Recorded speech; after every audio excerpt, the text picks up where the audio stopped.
अब इस मामले में बहुत सवाल उठ रहे हैं और ये खतरनाक सवाल हैं, क्योंकि प्रोटोकॉल के तहत जब प्रधानमंत्री किसी भी राज्य के दौरे पर जाते हैं तो इस दौरान उस राज्य का मुख्यमंत्री, राज्य सचिव और डीजीपी स्वयं उनका स्वागत करते हैं। अगर मुख्यमंत्री नहीं आते तो राज्य सचिव और डीजीपी तो जरूर मौजूद रहते हैं उनका स्वागत करने के लिए।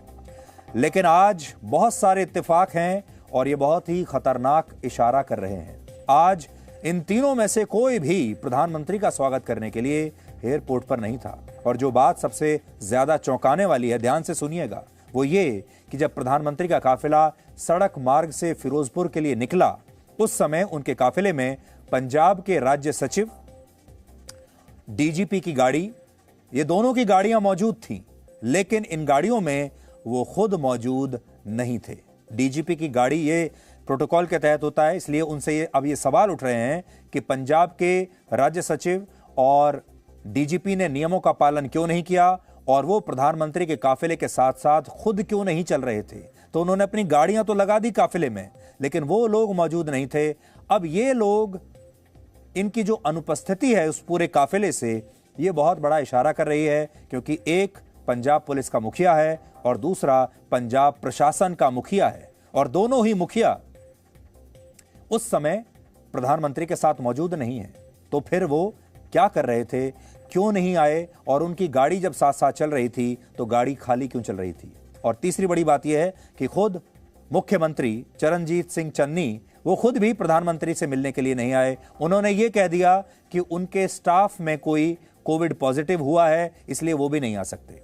दूसरी बड़ी बात यह है कि जब प्रधानमंत्री किसी राज्य के दौरे पर जाते हैं तो उनके मूवमेंट की जानकारी बहुत गुप्त रखी जाती है, किसी को बताया नहीं जाता। प्रधानमंत्री सड़क मार्ग से कहां जाने वाले हैं, कितने बजे गुजरेंगे, किस रूट को लेंगे, इस जानकारी को प्रधानमंत्री की सुरक्षा में तैनात स्पेशल प्रोटेक्शन ग्रुप, जिसे आप एसपीजी कहते हैं, और उस राज्य की पुलिस के बीच रखा जाता है और यह गुप्त रहता है। और जब पुलिस ये कहती है कि उस सड़क मार्ग में अब कोई रुकावट नहीं है, सुरक्षा के सारे इंतजाम कर दिए गए हैं, ये सड़क मार्ग अब सुरक्षित है, सैनिटाइज कर दिया गया है, तभी प्रधानमंत्री का काफिला उस रास्ते से गुजरता है। इसलिए यहां पर बड़ा सवाल यह है कि जब यह जानकारी सिर्फ एसपीजी और पंजाब पुलिस को थी कि प्रधानमंत्री का काफिला किस रूट से निकलेगा, वो जानकारी प्रदर्शनकारी किसानों तक कैसे पहुंची, उन्हें किसने बताया कि प्रधानमंत्री इसी फ्लाईओवर से गुजरने वाले हैं, और उन्हें कैसे पता चला कि ठीक इस पॉइंट पर प्रधानमंत्री को रोक लेना है, और अगर यहां रोका तो फिर वो इस चक्रव्यूह में से निकल नहीं पाएंगे। और इसीलिए जानबूझकर एक फ्लाईओवर पर उनकी गाड़ी को रोका गया। हमें यह भी पता चला कि प्रधानमंत्री का काफिला फिरोजपुर पहुंचने से पहले यहां प्रदर्शनकारी जमा नहीं थे, इसलिए यह भी आपके मन में सवाल उठ रहा होगा कि हो सकता है कि ये जो प्रोटेस्ट है यहां पहले से ही चल रहा हो। जी नहीं, प्रोटेस्ट पहले से नहीं चल रहा था, यह सड़क खाली थी। होना उल्टा चाहिए था, जब प्रधानमंत्री वहां से गुजरते हैं तो पुलिस को वो सड़क खाली करानी चाहिए। यहां पर पुलिस ने सड़क खाली कराने की बजाय उसको ब्लॉक करा दिया और प्रदर्शनकारियों को बता दिया होगा कि कहां पर प्रोटेस्ट करना है। और ये लोग कुछ मिनट पहले ही उस सड़क पर आए और फिर इन्होंने उस रास्ते को ब्लॉक कर दिया। सोचिए इन लोगों को कैसे पता चला कि प्रधानमंत्री किस समय किस रास्ते से गुजरने वाले हैं। इन लोगों को यह जानकारी किसने दी होगी। 2 दिन पहले यानी 3 जनवरी को पंजाब के 9 किसान संगठनों ने यह ऐलान किया था कि वो प्रधानमंत्री मोदी की फिरोजपुर रैली का विरोध करेंगे, बहिष्कार करेंगे। यानी पुलिस को पहले से पता था कि इस तरह से रास्ता रोकने की कोशिश हो सकती है, और कुछ आंदोलनकारी ऐसे हैं जो प्रधानमंत्री मोदी के कार्यक्रम को बिगाड़ने की कोशिश करेंगे, उसमें विघ्न डालने की कोशिश करेंगे। यह काम राज्य की सीआईडी का होता है। गुप्तचर जो होते हैं उन्हें यह बात पता होती है पहले से, लेकिन इसके बावजूद पुलिस प्रदर्शनकारियों को क्यों नहीं रोक पाई, ये आज एक बहुत बड़ा सवाल है। देश के राष्ट्रपति, उपराष्ट्रपति, प्रधानमंत्री, सुप्रीम कोर्ट के मुख्य न्यायाधीश और लोकसभा के अध्यक्ष जब भी किसी राज्य के दौरे पर जाते हैं तो उस राज्य की पुलिस को किन किन निर्देशों का पालन करना चाहिए और करना होता है, इस पर केंद्रीय गृह मंत्रालय ने विस्तृत गाइडलाइंस बनाकर रखी हुई है। और इन गाइडलाइंस की एक कॉपी आज मैं आपके सामने पढ़ने के लिए लेकर आया हूं। ये कहती है, security arrangements for very important persons and protected persons. वैसे तो ये बहुत बड़ा डॉक्यूमेंट है, लेकिन इसमें आज के मामले में जो बातें सही बैठती हैं वो मैं आपको बताता हूं। इसमें लिखा है कि अगर प्रधानमंत्री सड़क मार्ग से कहीं जा रहे हों तो उस पूरे रूट की जांच करना और वहां सुरक्षा मुहैया कराना राज्य पुलिस की पूरी जिम्मेदारी है। अगर रास्ते में ऊंची इमारतें हैं तो उनकी पहचान करके वहां पर सुरक्षा कर्मियों को पहले से तैनात करना सिक्योरिटी प्रोटोकॉल का हिस्सा है, क्योंकि अगर आसपास ऊंची इमारतें हैं और वहां कोई आतंकवादी चला जाए या वहां कोई शार्प शूटर चला जाए तो वो उस ऊंचाई से प्रधानमंत्री को शूट कर सकता है। इसीलिए सारी ऊंची इमारतों को पहले आइडेंटिफाई किया जाता है और उन ऊंची ऊंची इमारतों की छतों पर पुलिस को उनके पुलिसकर्मियों को बैठाया जाता है। वो उसकी पूरी जांच करते हैं, सैनिटाइज करते हैं, तब प्रधानमंत्री वहां से गुजरते हैं। और उस रास्ते में अगर कोई संदिग्ध वाहन दिखता है तो उसकी पहचान करना पुलिस की ड्यूटी है। एक वैकल्पिक रूट तैयार करके रखना भी पुलिस का काम होता है। तो जब भी प्रधानमंत्री कहीं से गुजरते हैं, एक उनका असली रूट होता है जहां से वो जाते हैं और एक वैकल्पिक रूट भी उनका तैयार किया जाता है कि मान लीजिए अगर इस रूट में कोई दुर्घटना हो जाए, ये रूट ब्लॉक हो जाए या कोई ऐसी घटना हो जाए जिससे प्रधानमंत्री को उस रूट को छोड़ना पड़े, तो एक वैकल्पिक रूट भी बनाकर रखा जाता है और उसे भी क्लियर करके रखा जाता है। और ये सुरक्षा एजेंसियों को पहले से पता होता है कि अगर इस रूट में कोई दुर्घटना होती है तो दूसरा रूट कौन सा है।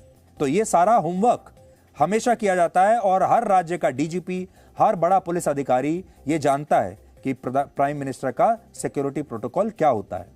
ये रोजमर्रा की बातें हैं।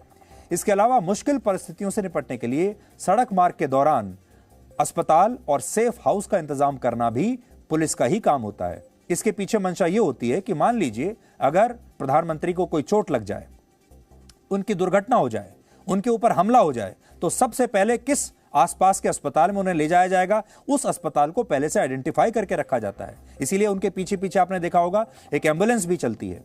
और साथ ही अगर और कोई बड़ी घटना हो जाती है, कोई बॉम्ब ब्लास्ट हो जाता है, तो आसपास कौन सा सेफ हाउस होगा जहां पर आप वीआईपी को ले जाकर उन्हें सुरक्षित वहां पर थोड़ी देर रख सकते हैं, उसे आइडेंटिफाई करना भी पुलिस का काम होता है।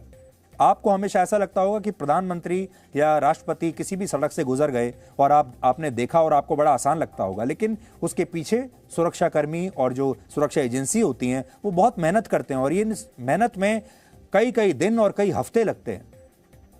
लेकिन पंजाब पुलिस ने इस बार कोई मेहनत नहीं की और उन्हें अकेला छोड़ दिया।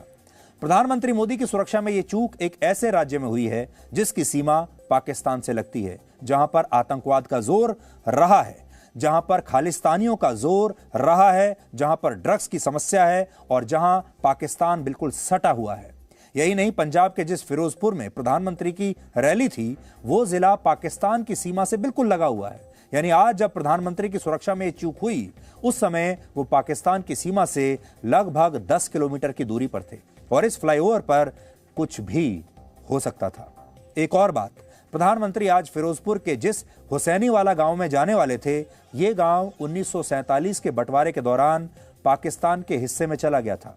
लेकिन वर्ष 1961 में तत्कालीन प्रधानमंत्री जवाहरलाल नेहरू ने पाकिस्तान के साथ एक समझौता किया था, जिसके तहत भारत के अधिकार क्षेत्र में आने वाले 12 गांव पाकिस्तान को दे दिए गए थे, जबकि पाकिस्तान ने हुसैनी वाला गांव भारत को सौंप दिया था। यह एक्सचेंज हो गया था।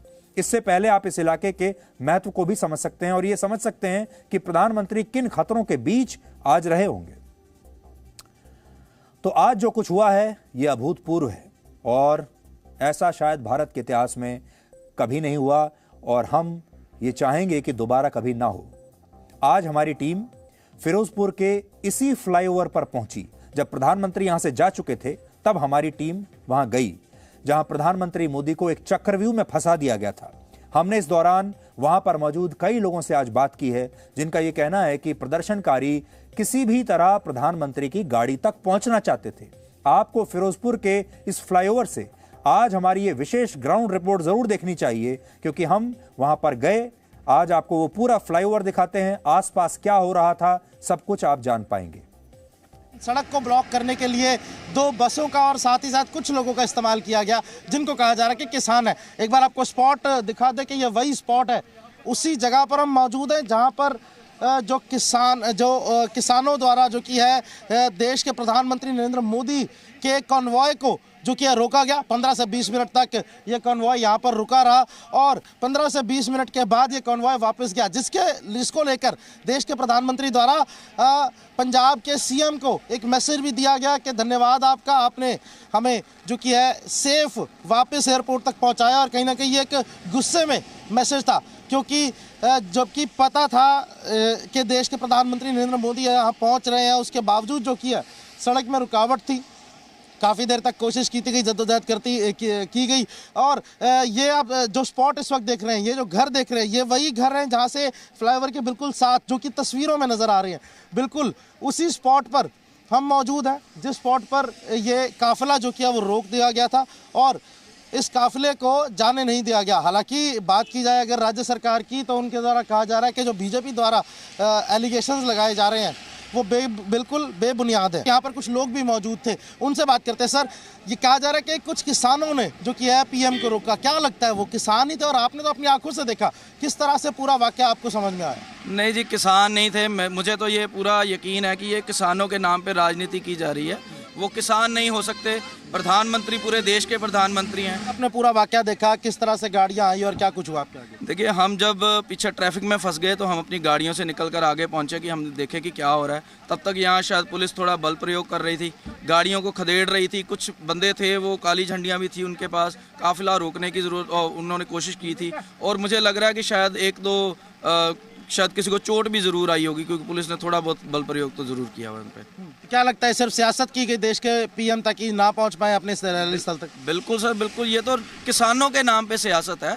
ये देश के प्रधानमंत्री हों या कोई भी हो, रैली तो किसी की, अब इलेक्शन आ गए हैं, सबने रैली करनी है, बीजेपी ने भी करनी है, आम आदमी पार्टी भी करेगी, कांग्रेस भी करेगी। तो मेरे ख्याल से ये राजनीतिक तंत्र नहीं है। अगर कोई रैली करता है तो करने दो यार, अपने वोट तो अपनी मर्जी से डालनी है ना।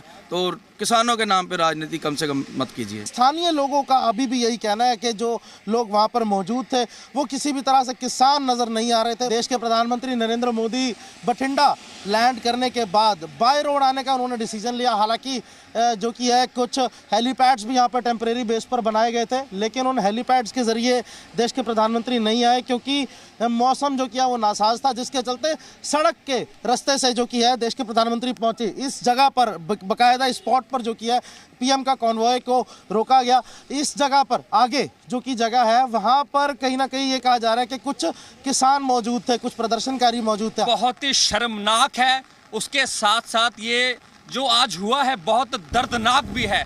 आज पंजाब हजारों करोड़ के प्रोजेक्ट जिनकी सौगात माननीय प्रधानमंत्री जी पंजाब वासियों को देने वाले थे, उससे पंजाब वासियों को वंचित किया गया है। जिस प्रदेश में देश का प्रधानमंत्री अपने आप को सुरक्षित महसूस कर रहा हो, उस प्रदेश की सुरक्षा व्यवस्था पे बहुत बड़ा प्रश्न चिन्ह आज खड़ा। सर, आप यहाँ पर खुद मौजूद थे, आपने जब देखा कि जो प्रदर्शनकारी थे यहाँ पर कुछ जिन्होंने काफिले को रोका, क्या प्रदर्शनकारी इतनी ज्यादा तादाद में थे कि पुलिस उनको नहीं हटा पाई? और अगर प्रदर्शनकारी यहाँ पे थे तो एसपीडी को इसकी जानकारी पहले क्यों नहीं दी गई? देखो जी, ਤੁਹਾਨੂੰ ਮੇਰੇ ਤੋਂ ਜ਼ਿਆਦਾ ਮਾਲੂਮ ਪਤਾ ਹੈ ਤੁਹਾਨੂੰ ਕਿ ਹਾਂ ਵੀ ਇੱਥੇ ਜਿਹੜੇ ਪ੍ਰਦਰਸ਼ਨਕਾਰੀ ਸੀ, ਮੇਰੇ ਖਿਆਲ ਗਿਣਤੀ ਦੇ 100 ਵੀ ਨਹੀਂ ਸੀ। ਉਸ ਤੋਂ ਬਾਅਦ ਵੀ ਜਿਹੜਾ ਪੁਲਿਸ ਇੱਥੇ ਸੀ ਉਹ ਲਗਭਗ ਹਜ਼ਾਰਾਂ ਦੀ ਤਾਦਾਦ ਵਿੱਚ ਸੀ। ਉਹਨਾਂ ਨੂੰ ਕਿੰਨਾ ਟਾਈਮ ਲੱਗਦਾ ਉਹਨਾਂ ਨੂੰ ਉੱਥੋਂ ਕਹਿੰਦੇ ਆਪਣਾ ਰਸਤਾ ਖੋਲਦੇ। ਜਾਣਬੁੱਝ ਕੇ ਜੀ ਰਸਤਾ ਜਿਹੜਾ ਹੈ ਬਲੌਕ ਕਰਿਆ ਗਿਆ, जानबूझ के ही सारा कराया गया। तो साफ तौर पर बात की जाए तो देश के प्रधानमंत्री का कॉन्वॉय इस जगह पर रोका गया, जिसके चलते कहीं ना कहीं जो स्थानीय लोग हैं वो भी कहीं ना कहीं गुस्से में ज़रूर थे, क्योंकि उनके सामने था कि किस तरह से पीएम का कॉन्वॉय जो किया वो रोक लिया जाता है। पीएम अगर आ रहे हैं तो उसका क्या प्रोटोकॉल जो किया वो नहीं पता था, और क्या अगर जो प्रदर्शनकारी थे तो उनके बारे में जानकारी नहीं देनी चाहिए थी। बहुत से सवाल हैं जिनका जवाब जो किया वो आने वाले दिनों में सरकार को ज़रूर देने ही होंगे। सबसे बड़ी बात यह है कि पंजाब में कांग्रेस की सरकार है और कांग्रेस को मोदी से अब इतनी नफरत है कि उन्होंने ये सोच लिया कि पहला मोदी का राजनीतिक अपमान करवाया जाए, और आगे कितनी बड़ी साजिश हो सकती है ये तो कह नहीं सकते। लेकिन एक बड़ी बात यह है कि भारत एक बहुत मजबूत लोकतंत्र है, और अगर किसी संवैधानिक पद पर कोई ऐसा व्यक्ति बैठा है जिससे किसी खास पार्टी या विपक्ष के वैचारिक मतभेद हैं, जिसकी विचारधारा अलग है, लेकिन उसे भी तो इसी देश के लोगों ने वोट देकर चुना है, तो क्या नफरत इस लोकतंत्र की जगह ले लेगी? लोगों की जो वोट है उसकी जगह एक पार्टी की नफरत ले लेगी? और सबसे बड़ी बात जो हमें सोचनी होगी आज वो ये है कि जो भी व्यक्ति उस संवैधानिक पद पर बैठा है वो असल में भारत के संवैधानिक पद पर बैठा है। वो पहले भारत के प्रधानमंत्री हैं और बाद में बीजेपी के नेता हैं। और शायद कांग्रेस इस नफरत की आंधी में ये सब भूल गई। हालांकि पंजाब के मुख्यमंत्री चरणजीत सिंह चन्नी ने आज अपनी सफाई दी है और उन्होंने कहा है कि उनके किसी जानने वाले को, जैसा हम आपको बता रहे थे कि उनके स्टाफ में उनके एक कर्मचारी को, उनके एक प्रिंसिपल सेक्रेटरी को कोरोना वो पॉजिटिव पाए गए थे, जिसकी वजह से मुख्यमंत्री प्रधानमंत्री मोदी को रिसीव करने के लिए एयरपोर्ट नहीं गए। क्योंकि ये प्रोटोकॉल होता है कि अगर आपके आसपास का कोई व्यक्ति अगर कोविड पॉजिटिव पाया जाता है तो फिर आपको भी ऐसी जगह पर नहीं जाना होता। और इस बात की काफी आशंका रहती है कि हो सकता है मुख्यमंत्री भी खुद पॉजिटिव हो। उनका यह भी कहना है कि उन्होंने इसकी जानकारी एक दिन पहले ही रात को प्रधानमंत्री कार्यालय को दे दी थी। यह भी सही है, उन्होंने ये बता दिया था प्रधानमंत्री कार्यालय को कल ही कि वो नहीं आ पाएंगे। चन्नी ने प्रधानमंत्री की सुरक्षा में चूक की बात से भी इनकार किया है। आज उन्होंने फिर प्रेस कॉन्फ्रेंस की, दबाव इतना बढ़ गया और लोग कांग्रेस के बारे में इतनी सारी बातें, सवाल पूछने लगे सरकार के बारे में और पंजाब पुलिस के बारे में, कि आज शाम होते होते फिर मुख्यमंत्री चन्नी को एक प्रेस कॉन्फ्रेंस करके अपनी सफाई देनी ही पड़ी। प्रधानमंत्री जी का जिहड़ा प्रोग्राम सानू आया सी वो मैं तुहानू दसना चाहता है। जनवरी 5 9:30 ते डिपार्चर दिल्ली एयरपोर्ट तो 10:25 ते एयर अराइवल बठिंडा एयरपोर्ट, 10:30 ते डिपार्चर बठिंडा एयरपोर्ट 5 मिनट बाद बाय MI-17 हेलीकॉप्टर, 11:05 ते अराइवल किला चौक हेलीपैड फिरोजपुर। ये प्रोग्राम सानू लिखती तौर पे उत्थों आया हुआ है। कोई भी सोच नहीं सी कि बाई रोड भी प्राइम मिनिस्टर साहब को लेके जाना है। ये बिल्कुल गलत है कि प्रधानमंत्री जी जब पंजाब में आए तो उनकी सिक्योरिटी लैप्सेस दिखाकर उनको खतरे के साथ कोई जोड़ा जा रहा है। ये इस कारण हुआ कि हेलीपैड से हेलीकॉप्टर पे जाना था, अचानक प्रोग्राम सड़क पे जाने का बनाया गया, जो कि प्रोग्राम में नहीं था, पहले से नहीं था। प्रधानमंत्री हैं वो साडे, उन्हां दी जान नूं जे खतरा होएगा तो मैं अपना खून उन्हां तो पहला डोलांगा। ये पंजाबियों की फितरत है। पंजाबी मर नहीं मर जाएगा, अपना खून डोल देगा, लेकिन घर आए मेहमान ते कदे अटैक नहीं करेगा। नंबर 1। नंबर 2, घर आए मेहमान ते कोई अटैक हुंदा तो अपनी छाती पहला लाएगा। तो चन्नी तो बातें तो बहुत बड़ी बड़ी कर रहे हैं, लेकिन वो ये भी कह रहे हैं कि प्रधानमंत्री को तो हेलीकॉप्टर से जाना था, फिर अचानक ये कार्यक्रम बना कि वो सड़क से जाएंगे। लेकिन ये सारी चीजें तो स्टैंडर्ड प्रैक्टिस में होती हैं, ये सारी चीजें SOP में लिखी हुई हैं, यही तो होता है। मैं आपके सामने एक उदाहरण देना चाहता हूं। 28 दिसंबर को प्रधानमंत्री मोदी ठीक इसी तरह कानपुर में मेट्रो रेल का उद्घाटन करने के लिए गए थे। उस दिन भी मौसम खराब था, बारिश आ रही थी और वो कानपुर से टेक ऑफ नहीं कर पाए खराब मौसम की वजह से। और उन्होंने ये तय किया कि वो कानपुर से लखनऊ सड़क के रास्ते जाएंगे और फिर लखनऊ से वो फ्लाइट लेकर दिल्ली जाएंगे। और इसके बाद वो कानपुर से लखनऊ सड़क के रास्ते गए, सड़क मार्ग से गए, लेकिन वहां पर कोई समस्या नहीं आई।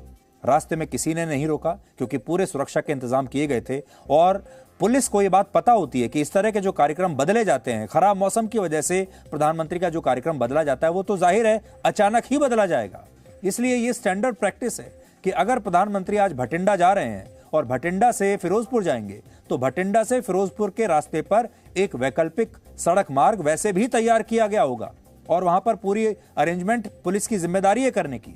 लेकिन इस बार ऐसा कुछ नहीं हुआ। और मैं बार बार आपको ये बात बता रहा हूं कि मैं आज वो सब SOP लेकर आया हूं। इसमें तो ये भी लिखा है कि आसपास की जो जिस सड़क से प्रधानमंत्री जाएंगे उसके आसपास अगर कोई गलियां हैं जो सड़क पर जाकर मिल रही हैं, उन्हें भी ट्रैफिक के लिए रोक देना चाहिए, ये इसमें लिखा हुआ है। साथ ही इसमें यह भी SOP है कि मान लीजिए किसी जगह पर बहुत भीड़ भाड़ आ जाए जहां से VIP गुजर रहा है, तो उस भीड़ को कंट्रोल करने के लिए पुलिस के पास क्या इंतजाम होने चाहिए।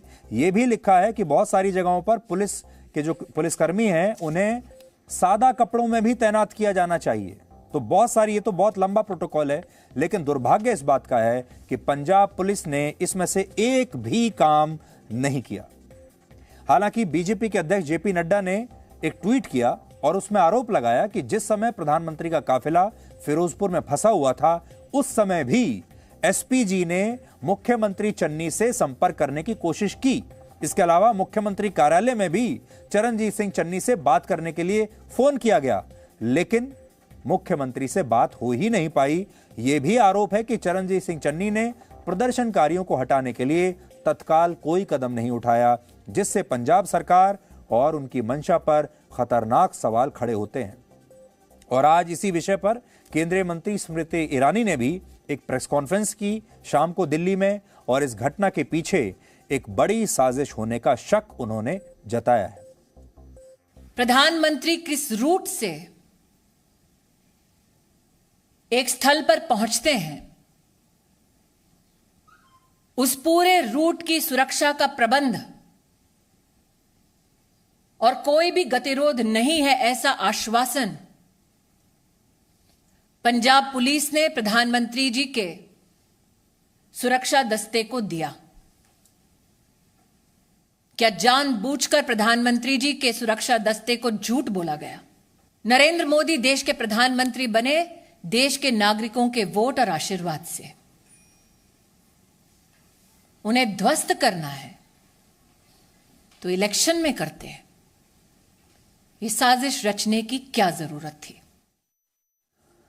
तो ये तो कमाल हो गया कि प्रधानमंत्री मोदी एक चक्रव्यूह में फंस जाते हैं, एक सड़क पर जाकर फंस जाते हैं, ना आगे जा सकते हैं, ना पीछे जाने के लिए रास्ता है। वहां से उनके सुरक्षाकर्मी पंजाब के मुख्यमंत्री को फोन करने की कोशिश कर रहे हैं, बात करने की कोशिश कर रहे हैं, सुरक्षा मांग रहे हैं, और प्रधानमंत्री कार्यालय से भी संपर्क करने की कोशिश की जा रही है मुख्यमंत्री को, और कहीं से कोई जवाब नहीं आ रहा। और पंजाब की पुलिस ने इस देश के प्रधानमंत्री को 20 मिनट तक बिल्कुल अलग एक सड़क पर दुनिया भर से काट कर रख दिया, और उस 20 मिनट में कुछ भी हो सकता था। एक और बड़ी दिलचस्प बात यह है, मुख्यमंत्री चन्नी तो ये कह रहे हैं कि भाई उन्होंने अचानक से अपना कार्यक्रम बदल दिया, हमें तो पता ही नहीं था कि वो रोड से जाएंगे, इसलिए हमने अरेंजमेंट नहीं करके रखे, हमें लास्ट मिनट पे बताया गया कि उनका कार्यक्रम चेंज हुआ है और वो बाई रोड जा रहे हैं। अब सोचिए, 2015 में प्रधानमंत्री मोदी ने अचानक पाकिस्तान जाने का फैसला किया था, अचानक से, क्योंकि उस समय वहां के प्रधानमंत्री नवाज शरीफ की पोती की शादी थी, और अचानक से मोदी पाकिस्तान में चले गए, वहां लैंड कर गए और नवाज शरीफ के घर पहुंच गए। पाकिस्तान में उन्हें जरा भी कहीं भी आने जाने में कोई समस्या नहीं हुई, कोई विरोध प्रदर्शन नहीं हुआ, कोई सिक्योरिटी थ्रेट नहीं हुआ, सुरक्षा में चूक नहीं हुई। तो हमसे तो पाकिस्तान बेहतर निकला कि हमारे अपने पंजाब में हम अपने प्रधानमंत्री के लिए एक रास्ता नहीं खोल सकते, अपने प्रधानमंत्री को एक सेफ पैसेज नहीं दे सकते अपने ही देश में। इससे तो पाकिस्तान बेहतर है, और चन्नी से तो फिर नवाज शरीफ बेहतर साबित हुआ। और एक और बात खास यह है कि जब भीमा कोरेगांव हिंसा की जांच हमारी सुरक्षा एजेंसियां कर रही थीं, तो उन्हें एक चिट्ठी मिली थी। उस चिट्ठी में प्रधानमंत्री मोदी की हत्या का जिक्र था, और वो चिट्ठी में यही लिखा था कि ऐसे ही एक दिन सड़क पर घेर कर उनकी हत्या की जाएगी। और जो किसान आंदोलन है उसमें नक्सली कैसे घुसे हुए हैं, यह बात किसी से छिपी हुई नहीं है।